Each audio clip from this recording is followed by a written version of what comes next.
close it and load it and all that stuff. Very cool stuff. Very cutting edge at the time. It was great. It made the machine much more useful. The only problem is the only way you could get this to work was by using, a bunch of you have not seen these letters for a long time. Anybody know what that stands for? Terminate and stay resident. Because the way that you ran Sidekick was it ran and then it exited, but it left a hook in place for an interrupt. That's the way that the background stuff worked, is this interrupt. And anytime that interrupt happened, it could take control and take over again. So a lot of people started building these little TSRs. The problem, though, is if you built a misbehaving one, the whole house of cards would fall down. So there were some that had to be loaded before others and some that had to be loaded last, and there were all these crazy rules about how this worked. This is basically just an exercise in giant high coupling. And you look at this and you go, the guys who wrote this stuff must have been insane. It's one of those things that seemed like a good idea at the time, but after you've been in that world for a while, it kind of got damaging. This is, and I showed this in one of my, but it's my favorite, seemed like a good idea at the time slide. I use this all the time for that. I love this because you can just watch the logical progression of it. Okay, it's really hot out, so I'd really like to barbecue while I'm sitting in the pool, but the cord won't reach. Well, I've got a power strip.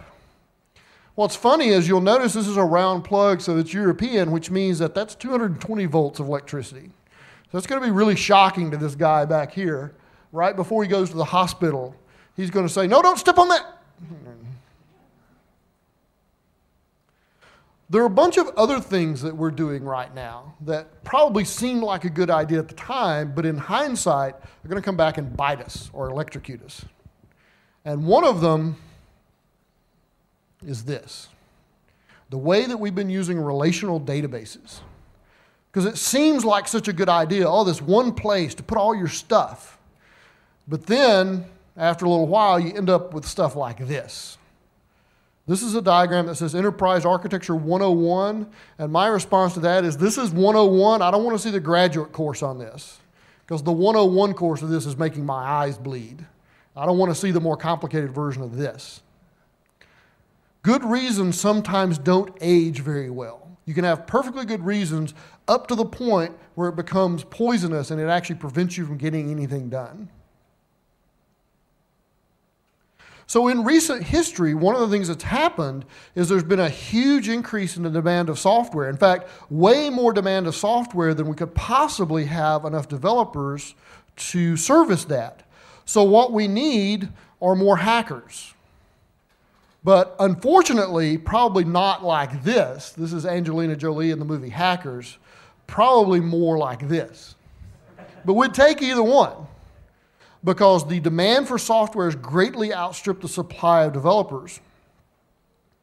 And the way that we solve all these problems is to build abstractions. And we keep building abstractions and building abstractions to try to make things simpler and work better so you don't have to worry about so many low-level details anymore.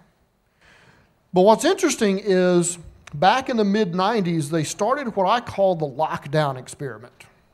Because if you were in this profession in the mid-90s, there was a huge collection of tools. It wasn't a foregone conclusion at all what you'd use to build something. There was this huge array of tools that you could use to build stuff.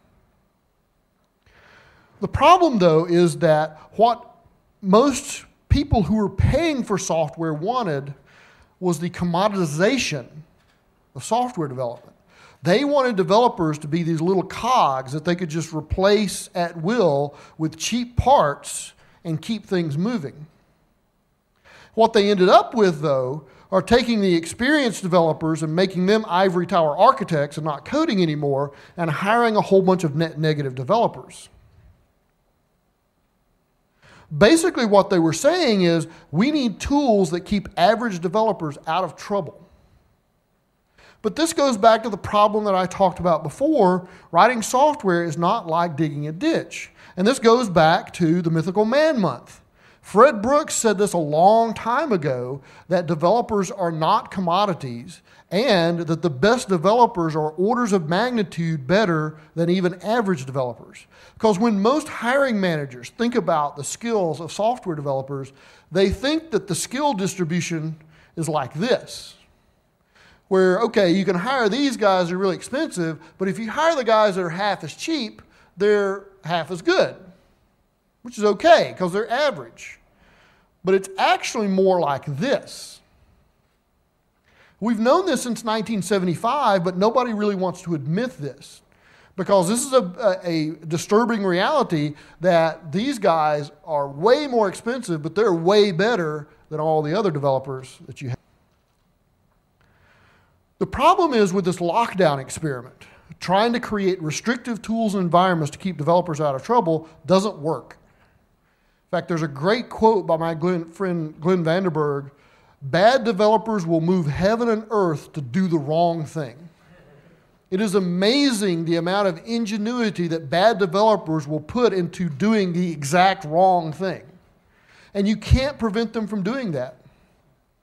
The problem is, for the last decade or so, we've been trying to optimize the wrong thing. We have been trying to strap a rocket to the ass of a turtle, but all we've actually done is slow down the best developers, because the lockdown experiment doesn't make bad developers any better, but it slows down the really good developers. There's an expression in the southern U.S. where I come from that you can put a dress on a pig and it doesn't make the pig look any better, and it just annoys the pig. And that's what we've been doing.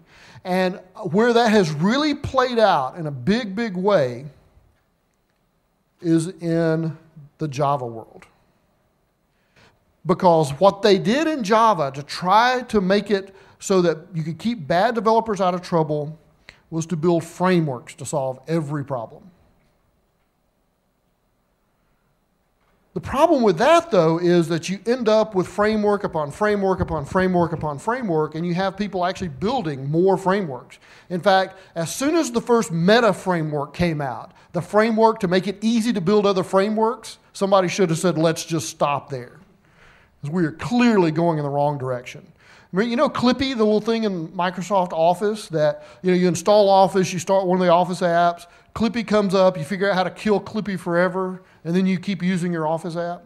I wished IDEs had this version of Clippy that as soon as you say, ooh, I think I'm going to write a framework for that, would pop up and say, it looks like you're trying to write a framework. Would you like to discard the code, find an open source framework instead, or find a new job? And if you click on find a new job, it takes you to the resume builder, it makes it nice.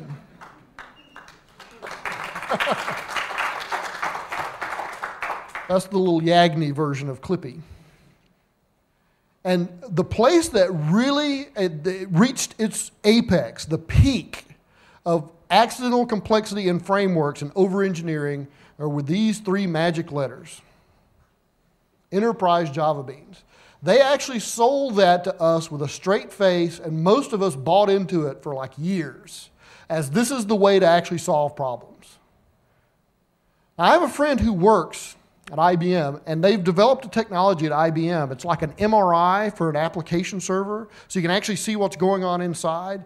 And he smuggled this out at great personal risk to himself. So this is top secret, what actually happens inside an app server when it starts up. And this is just deploying Hello World. You should see the portlet server start up on top of this. The blue balls start moving really fast after that. Part of the reason that Sun did this was because of Microsoft envy. Because when you think about it, Microsoft's got a good thing. They will sell you developer tools that only allow you to build things for an operating system you have to buy from them. That's brilliant. Because they make money on every possible transaction. That's really smart. The tools that they create only let you build software for something else you have to buy from them, which is really good. So Sun wanted that too. I mean, who wouldn't want that as a company? Because it builds your own captive audience right into your product plan. And so when they started to make Java server faces, JSF, they had a checklist. So it's like, okay, let's make it easy to create tools so we can create a tool ecosystem, and we want to impose standard web framework because, everybody's using all this crazy open source stuff, and we don't want that. We want a Sun standard, and we need some gold plating,